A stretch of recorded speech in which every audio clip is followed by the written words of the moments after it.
सभी साथियों को मेरा प्यार भरा नमस्कार। और आज की वीडियो में हम लोग डिस्कस करेंगे लिटरेरी टर्म, जो कि हम आज 60 से लेकर के 80 तक डिस्कस करेंगे। ठीक है, 1 से लेकर के 60 तक हम प्रीवियस वीडियोस में डिस्कस कर चुके हैं। अगर आप लोगों ने वो वीडियो नहीं देखे हैं तो एक बार जा करके उन वीडियोज को जरूर देख लीजिएगा। तो चलो शुरुआत करते हैं आज की वीडियो। आज की वीडियो में अगर हम बात करें तो 61 से 61 से 80 तक बात करेंगे, 61 से 80 तक बात करेंगे दोस्तों। ठीक है, चलो अरिस्टोटल इन हिज पोइटिक्स, अगर हम अरिस्टोटल का, ये इनको हिंदी में हम अरस्तु कहते हैं। क्या कहते हैं? अरस्तु, इंग्लिश में अरिस्टोटल।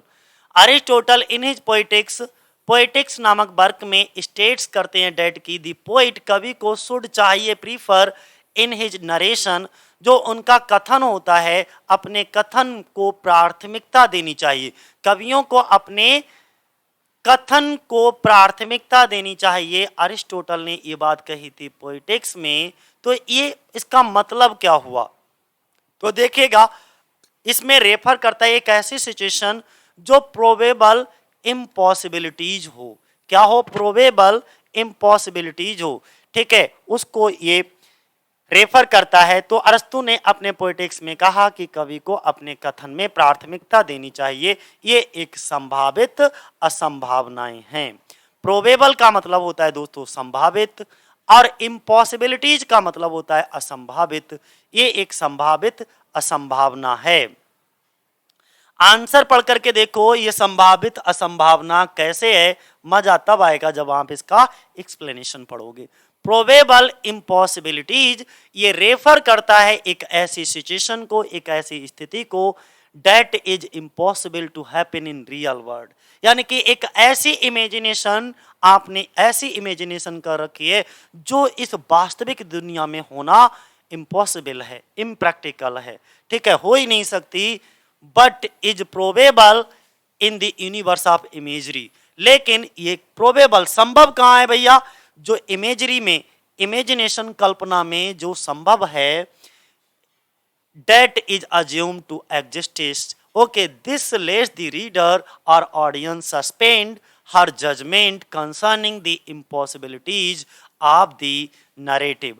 पोएटिक्स का और चैप्टर नंबर ध्यान बनाए रखना 24। किस में बताया गया? पोएटिक्स में। टोटल कितने चैप्टर हैं? शायद 26 हैं। टोटल कितने चैप्टर हैं? 26 हैं। 26 के 24 चैप्टर में। ठीक है, तो क्या कहा गया है कि संभावित असंभावना एक ऐसी स्थिति को कहा जाता है जो वास्तविक दुनिया में होना असंभव है, लेकिन काल्पनिक घटनाओं के ब्रह्मांड में ये संभव हो सकता है। Universe of imagery event that is seem to exist, ये हो सकता है, एग्जिस्ट कर सकता है। ठीक है, जिसे अस्तित्व में माना जाता है। और इसमें अगर हम बात करें let's the reader and audience की बात करें, इसमें पाठक और दर्शकों की कथा की असंभावना के संबंध में अपने फैसले को निलंबित कर देता है काव्य शास्त्र, यानी कि पोएटिक्स। कौन सा? 24। फिलहाल अगला देखो, द फर्स्ट ब्लैंक वर्स, बहुत इंपॉर्टेंट, मोस्ट इंपॉर्टेंट मैं कर देता हूं इसको। The first blank verse tragedy in English is, English में सबसे पहली ब्लैंक वर्स ट्रेजेडी किसके द्वारा लिखी गई और उस ट्रेजेडी का नाम क्या है? मैंने कहा इंग्लिश में सबसे पहली ब्लैंक वर्स ट्रेजेडी किसके द्वारा लिखी गई और उसका नाम क्या है। तो चलो देखते हैं किसके द्वारा लिखी गई। ये टाइटस एंड्रिकस नहीं, कैटलिन इबिनी, गार्बोडक है। कौन सी है? गार्बोडक, सी, गार्बोडक। गार्बोडक, ठीक है, ये आरपीएससी में पूछा गया आंसर है। देखो गार्बोडक। गार्बोडक का एक दूसरा नाम भी है दोस्तों, फेरेक्स एंड पोरेक्स। कौन सा दूसरा नाम है? Ferrex and Porrex. ये सबसे अर्लीस्ट इंग्लिश ट्रेजेडी है, इंग्लिश की लिखी गई सबसे पहली ट्रेजेडी है जो कि ब्लैंक वर्स में लिखी गई थी। और ब्लैंक वर्स में ये गार्बोडक, फेरेक्स एंड पोरेक्स को किसके द्वारा लिखा गया? Thomas Norton and Thomas Sackville. और कब लिखा गया? 1561 में।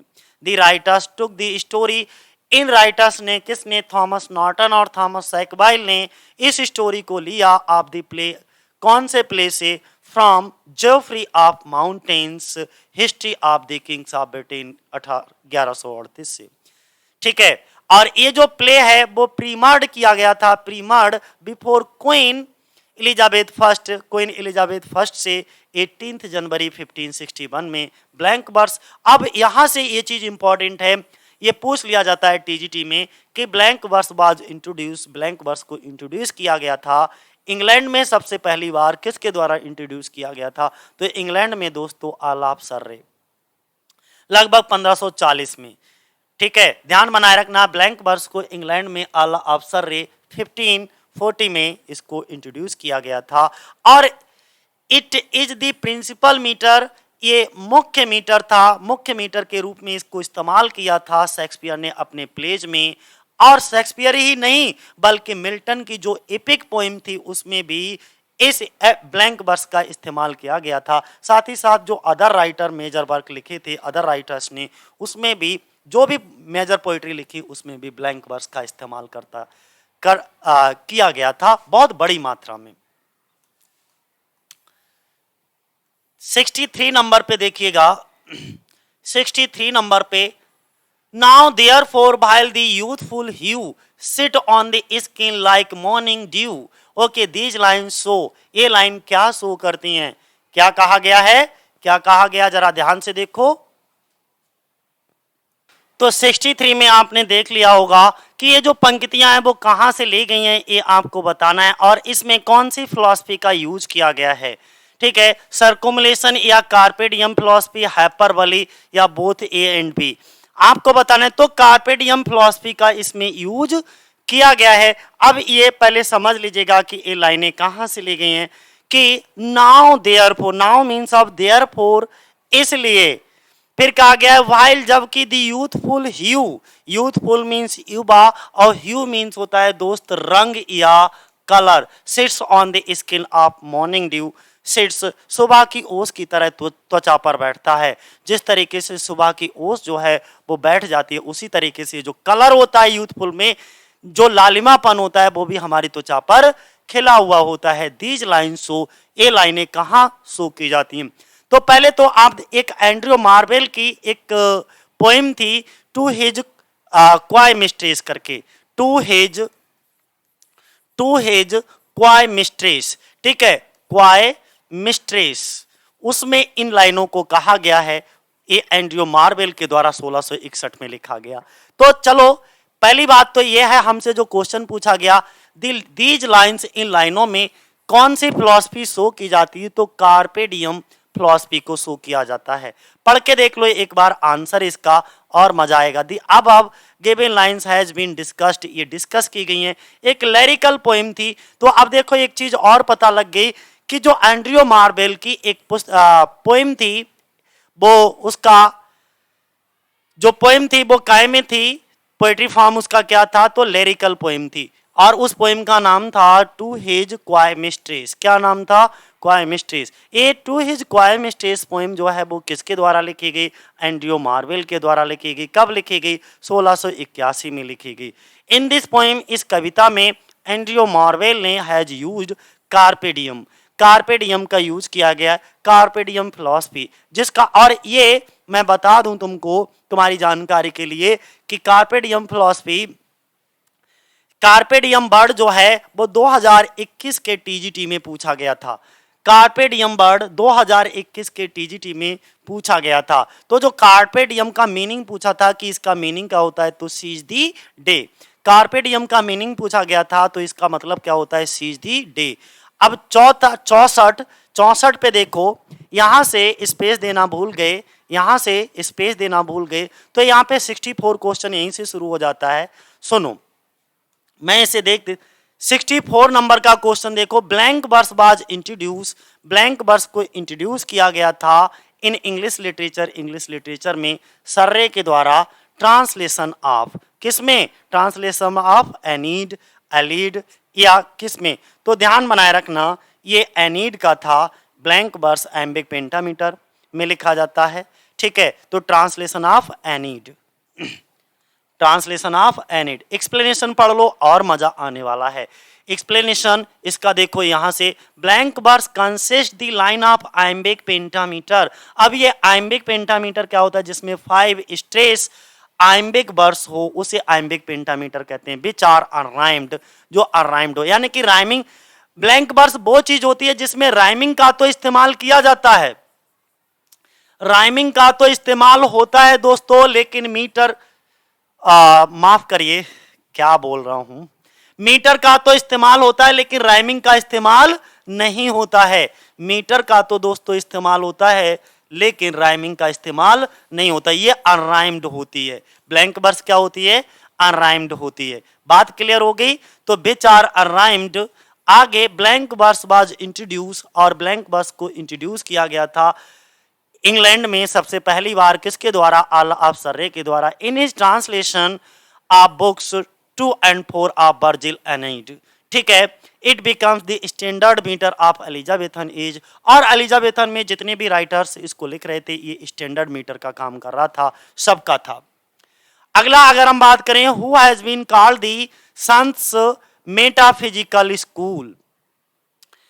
यहां पर देखिएगा बहुत प्यारा सा क्वेश्चन है और इंपॉर्टेंट भी है, आपको इसके बारे में पता होना चाहिए कि जो संत मेटाफिजिकल स्कूल है इस किसे कहा गया है, किसको कहा गया है, तो जॉर्ज हर्बर्ट को।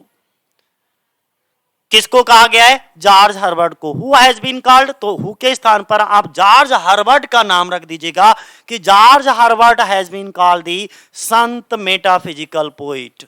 ठीक है, George Herbert was the saint of metaphysical school, saint of metaphysical school. The term metaphysical school was coined by. अब आपसे यह पूछा जा सकता है कि मेटाफिजिकल टर्म जो है सबसे पहली बार क्वाइन किया गया किसके द्वारा, तो एक लिटरेरी क्रिटिक और पोइट थे जिनका नाम था सैमुअल जॉनसन। उन्होंने अपनी एक बुक, सैमुअल जॉनसन ने एक बुक लिखी थी, lives of most eminent English poets.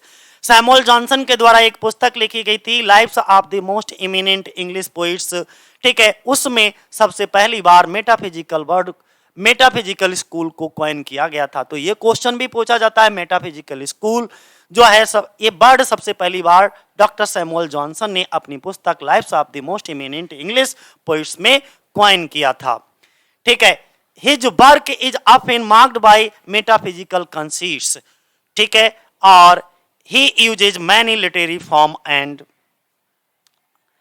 तो इतनी बात समझ में आ गई, इन्होंने बहुत सारे लिटरेरी फॉर्म और often shows the considerable artistry. The poetry of this school appeal the heart intellectual indulging in the far-fetched expression and conceit thought. ये भी मेटाफिजिकल के रूप में पूछ लिया जाता है, far-fetched expression and conceit thought। ठीक है, इंटेलेक्चुअलिटी रहती थी, बहुत ही हाई लेवल की पोइट्री ये लिखा करते थे जो सामान्य जनमानस के समझ से परे थी। John Cleveland was the poet, John Cleveland poet थे, वो मूवमेंट जॉर्जियन रोमांटिक या मेटाफिजिकल। यहां पर आपको बताना है, तो जॉर्ज क्लीमेंट जो है एक कवि थे, तो कौन से कवि थे, ये डी ऑप्शन आपको बताएगा। जॉन क्लीवलैंड माफ करना, John Cleveland was a metaphysical poet. ये कैसे हैं, एक मेटाफिजिकल पोइट हैं। He carried metaphysical obscurity and conceit to their political poems. जिनकी राजनीतिक कविताएं जितनी हुआ करती थी उनमें इसका यूज करते थे। Which were mostly written in heroic couplet, और वो सभी कविताएं हीरोइक कपलेट में लिखी जाती थी। सटेराइज्ड, ओके, कंटेम्प्रेरी पर्सन, जिसमें सटायर किया जाता था, जो समकालिक लोग होते थे, ठीक है, उस समय की जो सोसाइटी होती थी, जो इशूज होते थे उस समय के, उनको ये अपनी पोएम्स में क्या करते थे, क्रिटिसाइज करते थे। Limits and many of his poems were merely intellectual gymnastics. क्या जॉन क्लीवलैंड एक कवि थे, तो ध्यान बनाए रखना, एक आध्यात्मिक यानी कि मेटाफिजिकल पोइट थे। जॉन क्लीवलैंड एक मेटाफिजिकल कवि होने के साथ साथ में उन्होंने अपनी जितनी भी राजनीतिक कविताओं में आध्यात्मिक अस्पष्टता और उसको क्रिटिसाइज करने के लिए शामिल किया जाता है। वे ज्यादातर हीरोइक कपलेट क्या होते हैं, जैसे वीर दोहे नहीं होते हैं, वीरों के लिए बहुत आराम से हीरोइक बात हो जिसमें व्यंग्यात्मक तरीके से कहते थे। और जब वो अपनी पोएम्स में हीरोइक कपलेट में लिखते थे और उनका लहजा जो है वो व्यंग्यात्मक होता था। तो उसमें जो इशूज होते थे वो वहाँ के समकालीन जितने भी कंटेम्प्रेरी पर्सन होते थे या कंटेम्प्रेरी जो इशूज हुआ करते थे, मुद्दे हुआ करते थे, उन पर आधारित लिखा करते थे। ठीक है, चलो अगला 61 की बात करें तो यहां से देखो 61 the first English man to write a Pindaric ode. Pindaric ode लिखने वाला सबसे पहला इंग्लिशमैन कौन था? पिंडारिक ओड लिखने वाला सबसे पहला इंग्लिशमैन कौन था? तो पिंडारिक ओड लिखने वाला सबसे पहला अंग्रेज था, वो बेन जॉनसन थे। कौन थे? द फर्स्ट इंग्लिशमैन, पहला अंग्रेज टू राइट लिखने वाला पिंडारिक ओड। वैसे तो ये पिंडारिक ओड जो है कवि पिंडार थे उनके नाम पर पड़ा है पिंडारिक ओड, लेकिन इंग्लैंड में सबसे पहले इंग्लिशमैन अंग्रेज व्यक्ति कौन थे? तो उनका नाम था बेन जॉनसन। बेन जॉनसन ने लिखा। ओड डिनोट करता है किसको? लॉन्ग लिरिक पोएम को। अगर आपसे पूछा जाए ओड क्या होता है तो ये एक संबोधन गीत होता है जो कि एक लॉन्ग लिरिक पोएम को डिनोट करता है, that is serious in subject, और इसकी जो विषय वस्तु होती है यानी कि वो बहुत ज्यादा सीरियस होती है, एलिवेटेड इन स्टाइल, और स्टाइल में बहुत ज्यादा एलिवेटेड होता है, श्रेष्ठ उच्च शैली होती है। ठीक है, and elaborate in its stanzas structure, और इसको जो लिखा जाता है वो एक स्टेंजाइक स्ट्रक्चर में इसको लिखा जाता है। किसको भैया? ओड को। तो बताओ, अब तो समझ में आ गया होगा कि ओड एक लंबी गीतात्मक कविता को दर्शाता है। इसके विषय और इसका जो ट्रीटमेंट उपचार होता था या मान लो वो बहुत गंभीर होता था, इसकी शैली भी बहुत उन्नत होती थी, हाई लेवल की होती थी। ठीक है, चलो अब आगे एक और शब्द आया है बहुत प्यारा सा, हु इंट्रोड्यूस द कैरेक्टर। उन्होंने कहा who introduced the character of the tragic mulatto. क्या नाम दिया? मुलेटो। ठीक है, ट्रेजिक मुलेटो। ये किसने इंट्रोड्यूस किया? हु इंट्रोड्यूस, किसने परिचय कराया the character of the tragic mulatto? तो यहां पर ABRPSC असिस्टेंट प्रोफेसर 2020 का पूछा है। तो लीडिया मारिया कौन थी? Lydia Maria child. Lydia Maria child. तो यहां पर देखो लीडिया मारिया चाइल्ड की 1842 की एक लघु कहानी थी, the quadroons, sorry the quadroons. कौन सी थी? The quadroons. लीडिया मारिया की Lydia Maria Child 1842 short story. ठीक है, और उस शॉर्ट स्टोरी का नाम था the quadroons. Is generally credited, और इसको क्रेडिट किया जाता है as the first work of literature of feature. इसको सबसे पहला वर्क माना जाता है लिटरेचर में to feature a tragic mulatto का। तो जब भी ट्रेजिक मुलेटो की बात आ जाए तो आप लीडिया मारिया का नाम लोगे। किसका नाम लोगे? Lydia Maria. और जिसमें इन्होंने गार्नर सपोर्ट करते हैं from the emancipation and equal right की बात करते हैं। Tragic mulatto is an archetypical mixed arc person, a mulatto who is assumed to be sad and suicidal because he or she fails to completely fit in the white world or the black world। मतलब ये था कि the squadron में आमतौर पर साहित्य के पहले काम करने का के रूप में श्रेय दिया जाता है, जिसमें मुक्ति और समान अधिकारों के लिए समर्थन हासिल करने के लिए जो ट्रेजिक मुलेटो को दिखाया गया है, यानी कि समान अधिकार हो और हमें जो स्लेवरी है, जो दास्ता है, जो गुलामी है, उससे मुक्ति मिले। ठीक है, उसमें इसकी बात की गई थी। अब जो ट्रेजिक मुलेटो है ये है क्या? एक मिश्रित, यानी कि जो नस्ल से व्यक्ति की बात करते हैं जिसमें उदासी आत्मघाती माना जाता है, ओके, आर्कियोटिपिकल कह सकते हो, रेस पर्सन कह सकते हो मुलेटो, जिसमें अज्यूम कर लिया जाता है वो सैडिस्ट है, सुसाइडल है, ये सब। ठीक है, जो क्योंकि ये श्वेत दुनिया जो हमारी वाइट वर्ल्ड होता है और जो ब्लैक वर्ल्ड होता है उसमें पूरी तरीके से फिट होने में विफल रहता है, यानी कि पूरी तरीके से फेल हो जाता है। तो कंप्लीट करने में, फिट होने में वाइट वर्ल्ड, ये सफ़ेद पोष नहीं होते हैं, कभी कभी कहते नहीं गेहूं के साथ में घुना फिस जाता है, तो वही चीज स्थिति है।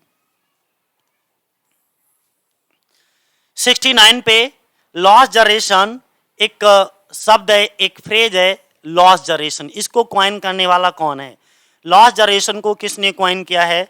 लॉस्ट जनरेशन एक फ्रेज है, मुहावरा है, इसको किसने क्वाइन किया है? ठीक है, गर्ट्रूड स्टीन का नाम सुना होगा, गर्ट्रूड स्टीन का नाम सुना होगा आपने। ठीक है, उन्हीं ने इसको लॉस्ट जनरेशन वर्ड को क्रेडिट दिया जाता है क्वाइन करने में। तो ये गर्ट्रूड स्टेन का नाम ध्यान बनाए रखना, Gertrude stain is credited coining किसको? द टर्म, इस टर्म को, और कौन से टर्म को कौन से टर्म को? लॉस्ट जनरेशन को, सब्सिक्वेंटली पॉपुलराइज्ड बाय, लेकिन इसको, इस लॉस्ट जनरेशन को पॉपुलराइज किया गया अर्नेस्ट हमिंगवे के द्वारा, और हु यूज्ड इट, और इस लॉस्ट जनरेशन वर्ड को अपने एपिग्राफ में यूज किया था। 1926 के नॉवेल था इनका, द सन आल्सो राइजेज, उसमें।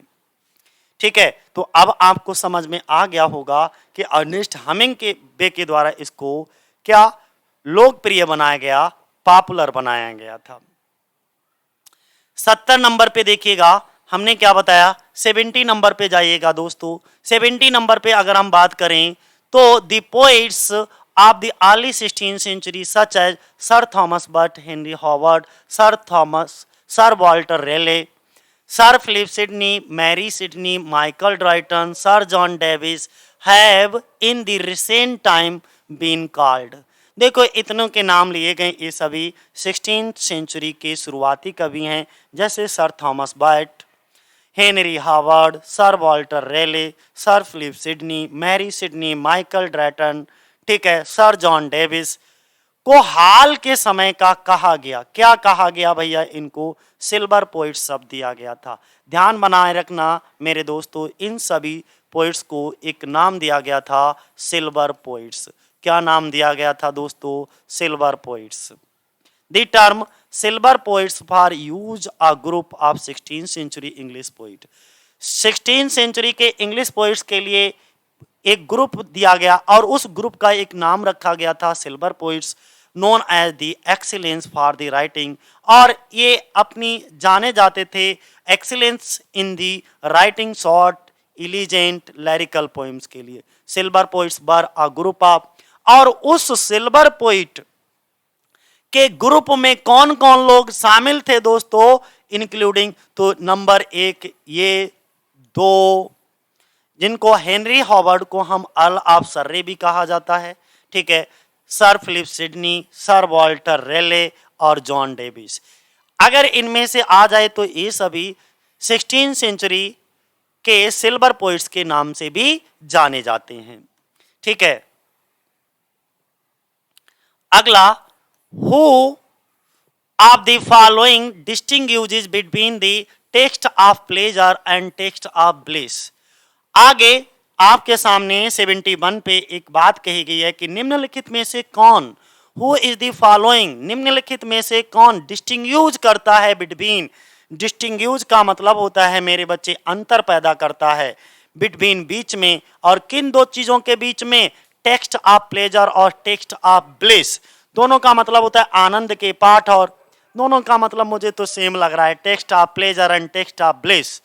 ब्लिस आशीर्वाद, आनंद। ओके, इनके बीच में कौन सी चीज जो है डिफरेंस पैदा करती है?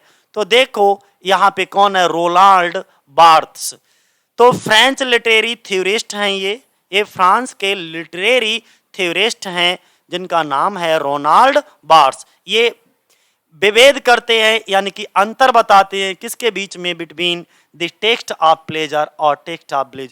तो तुमसे कुछ भी पूछा जाए यार, टेक्स्ट ऑफ प्लेजर और टेक्स्ट ऑफ ब्लिस के बीच में अंतर किसने बताया, तुरंत कह देना, नाम लिख देना, किसका? Ronald Barthes. Text of pleasure, okay, corresponds the readerly text with does not challenge the reader's position as a subject, while the writerly text provide bliss which explores literary codes and allow the reader to break out of his or her position.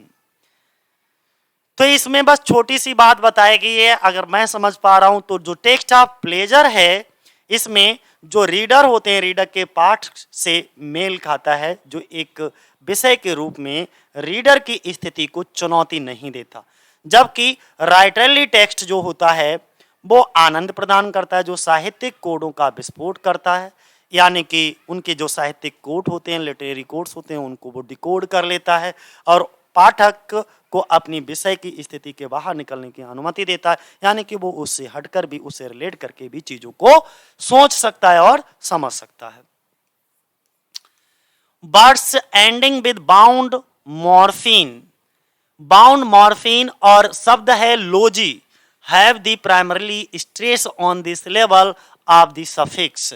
मतलब यह है भैया कि एक logy शब्द है के साथ समाप्त होने वाले शब्दों में प्रत्येक के शब्दांश पर प्राथमिक तनाव होता है।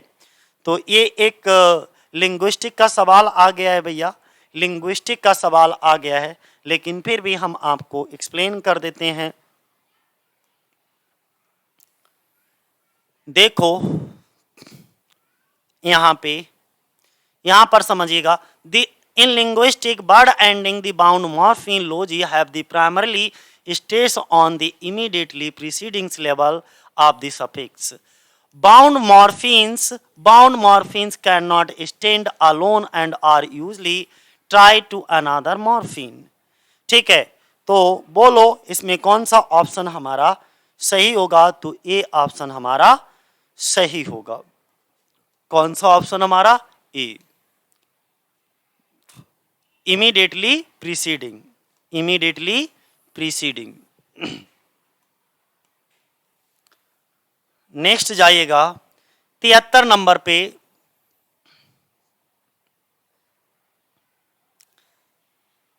73 नंबर पे जाओ।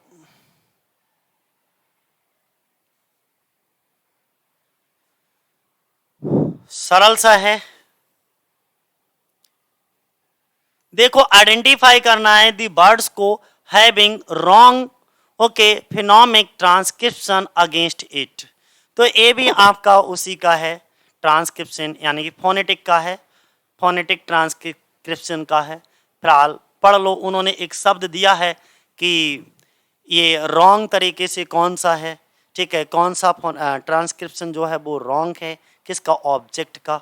तो बी वाला हमारा क्या है? रॉन्ग है ऑब्जेक्ट का। 74 नंबर पे देखिए, 74 नंबर पे important, a foot consisting of one stress level followed by an unstress one is called. देखो पहले स्ट्रेट सिलेबल का मतलब होता है जिस पे बहुत ज्यादा जोर दे करके हमें बोलना पड़े देर तक, और अनस्ट्रेस सिलेबल का मतलब होता है जिसको हमें कम जोर दे करके बोलना पड़े कम देर। ठीक है, तो ये किसका डेफिनेशन है? जिसमें पहले स्ट्रेस सिलेबल आता है और बाद में अनस्ट्रेस आता है। तो ध्यान दीजिएगा, पहले स्ट्रेस और बाद में अनस्ट्रेस, तो वो होता है ट्रॉकी। कौन सा होता है? ट्रॉकी। वन स्ट्रेस, पहले स्ट्रेस यानी कि पहले स्ट्रेस लेवल आएगा और बाद में अनस्ट्रेस लेवल आएगा। स्ट्रेस लेवल में देर तक, अनस्ट्रेस में कम। ठीक है, तो ट्रॉकी, ये किसकी डेफिनेशन है? ट्रॉकी। और ट्रॉकी का ठीक उल्टा होता है आइम्ब। आइम्ब में क्या होता है? जैसे इसमें पहले स्ट्रेस है बाद में अनस्ट्रेस है, अब आइम्ब में क्या हो जाता है? आइम्ब में हो जाता है पहले स्ट्रेस हो जाता है और बाद में अनस्ट्रेस हो जाता है। सॉरी, वो तो ट्रॉकी ही बता दिया, उल्टा कर दो इसका।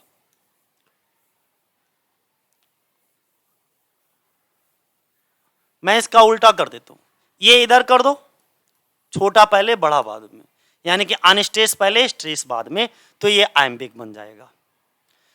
तो ट्रॉकी क्या है? ट्रॉकी में ध्यान रखना, French trochee form Greek phrase okay trochee trochaios which means turning food, a food consisting one stress level followed by unstress level। बस इतना ही ध्यान रखना, ये ज्यादातर पूछा जाता है। ठीक है, ये वाला तो ट्रॉकी क्या कहलाता है? जिसमें एक अनस्ट्रेस लेवल हो, सॉरी स्ट्रेस लेवल पहले आएगा और बाद में अनस्ट्रेस लेवल आएगा।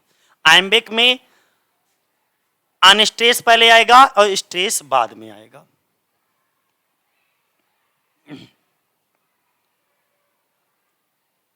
कहो तो मैं फिर से रिपीट कर दूं अगर कंफ्यूजन हो गया हो। देखो ट्रॉकी की अगर हम बात करें तो ट्रॉकी में स्ट्रेस सिलेबल पहले आएगा और अनस्ट्रेस बाद में, ठीक है। आइम्बिक में अनस्ट्रेस पहले आएगा और स्ट्रेस बाद में आएगा, बस ये फर्क है। तर्जा रिमा तो आप जानती हो 3 लाइनों का होता है, ठीक है।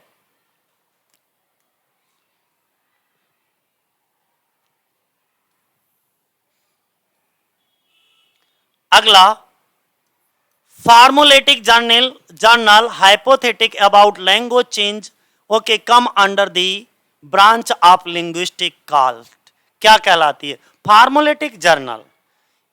ये फार्मोलेटिक जर्नल जो होता है, ठीक है, भाषा परिवर्तन जिसको हम कहते हैं के बारे में सामान्य एक परिकल्पना है। जर्नल हाइपोथेसिस है, हाइपोथेसिस का मतलब होता है दोस्तों परिकल्पना अबाउट लैंग्वेज चेंज के बारे में। Under comes under the branch of linguistic, वो जिस ब्रांच के अंडर आती है लिंग्विस्टिक के उसे क्या कहा जाता है, ठीक है। तो उसको देखो क्या कहा जाता है। अभी इनमें से तो कंप्यूटर लिंग्विस्टिक नहीं, फोरेंसिक नहीं, आगे देखते हैं। हाँ आ गया, हिस्टोरिकल लिंग्विस्टिक कहा जाता है।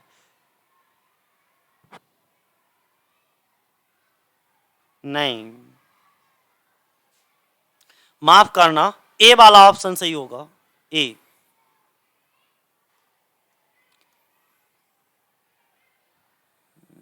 रुको रुको यार, फार्मोलेटिक जर्नल हिपोस्ट, हाँ ठीक है, हिस्टोरिक लैंग्वेज ही है, माफ करना, ठीक है, सही है ऑप्शन हिस्टोरिकल लिंग्विस्टिक, यानी कि formulating general hypothesis about language change come under the branch of linguistic is called historical linguistic, historical linguistic, ठीक है, ध्यान बनाए रखना।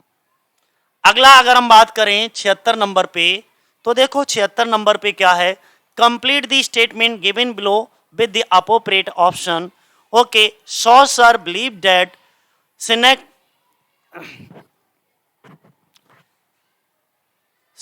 क्या लिखा है, synchronic explanation things of demonstrates how form and meaning are inter related.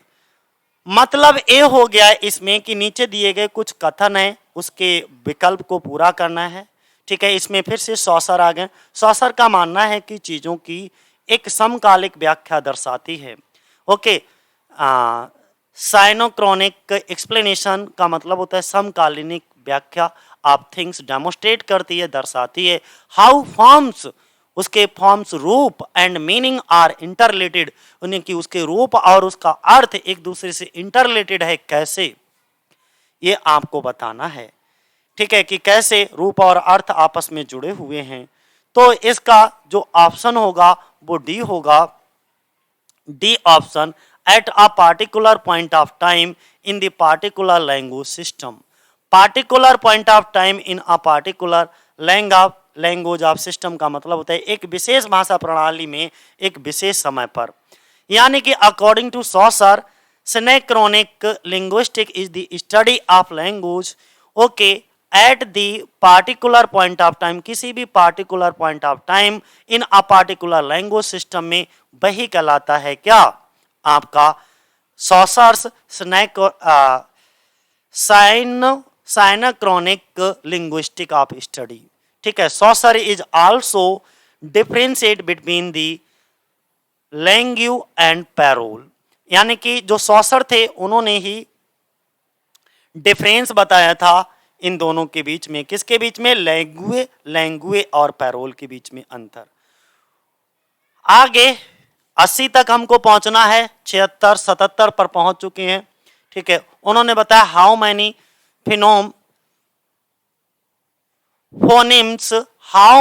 फोनेम्स are there in the word some, some में कितने फोनेम्स हैं, तो 3 फोनेम्स हैं, कितने, 3, सम में कितने फोनेम्स हैं, 3,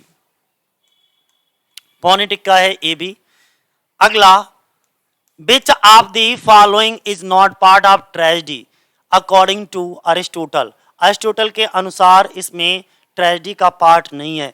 फेबल, इमिटेशन, इमिटेशन का मतलब होता है किसी की नकल करना, इमिटेट करना। स्पेक्टिकल, डिक्शन, क्या नहीं है। तो भैया इसमें क्या नहीं है ध्यान बनाए रखना, वो बताना है। तो देखो, अकॉर्डिंग टू अरिस्टोटल, अरिस्टोटल के अनुसार tragedy of imitation of an action is a serious, complete end of a certain magnitude through pity and fear affecting the proper purgation of these emotions. There are 6 main element of tragedy. कौन कौन सा? Number 1, देखो Aristotle की tragedy में 6 main element बताए गए थे और इससे ज्यादातर क्वेश्चन किसी ना किसी तरीके से घुमा फिरा करके पूछ लिया जाता है।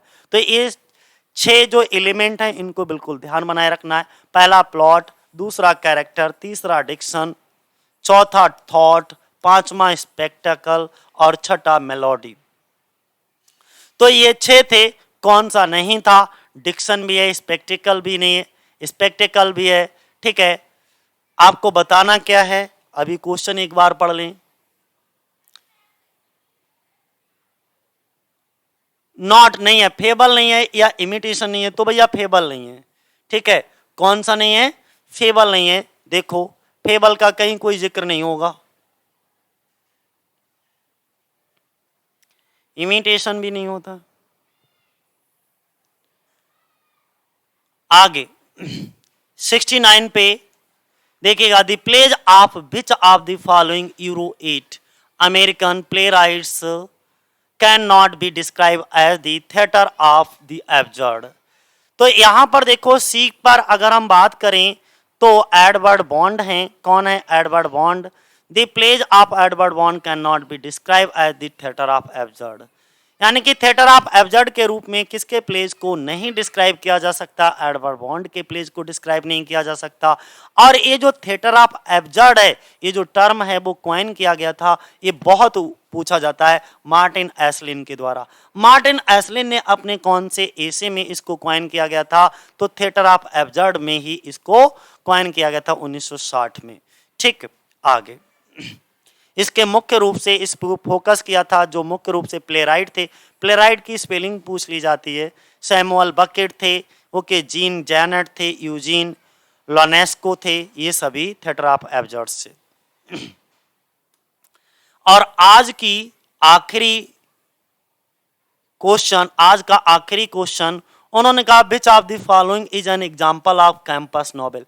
कैंपस नॉवेल वो नॉवेल होते हैं जिनका बैकग्राउंड, जिनकी स्टोरी जो है वो यूनिवर्सिटी कैंपस में, यानी कि स्टडी से रिलेटेड हो, कैंपस से रिलेटेड हो, यूनिवर्सिटी से रिलेटेड हो। तो कैंपस नॉवेल इनमें से कौन सा नहीं है, आपको ये बताना है। तो लकी जिम जो है वो कैंपस नॉवेल नहीं है। तो इसी को हम कैंपस नॉवेल को ही हम दोस्तों अकेडमिक नॉवेल भी कहते हैं। Campus novel is also called academic novel. Okay, novel is that is around is about campus और यूनिवर्सिटी, ऐसा नॉवेल जो कैंपस और यूनिवर्सिटी की बैकग्राउंड में लिखा गया हो। फिर आगे हम बात करेंगे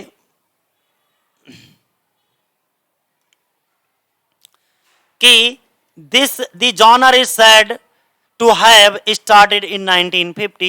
The groups of academic, the Mary McCarthy written in 1915 is often called first campus novel. अब ये ध्यान रखना कि सबसे पहला कैंपस नॉवेल किसको कहा जाता है? तो मैरी मकार्थी के द्वारा लिखा गया द ग्रुप्स आर अकेडमिक। बहुत इंपॉर्टेंट है, कैंपस नॉवेल सबसे पहला कैंपस नॉवेल मैरी मकार्थी के द्वारा 1952 में लिखा गया और इसके बाद लकी जिम 1954 में लिखा गया। और example off campus novel, okay, Kingsley MS के। तो आज के लिए इतना ही मेरे दोस्तों। इसके बाद हम लोग डिस्कस करेंगे 80 से लेकर के 100 तक कल। तो आज के लिए इतना ही। जय हिंद, जय भारत।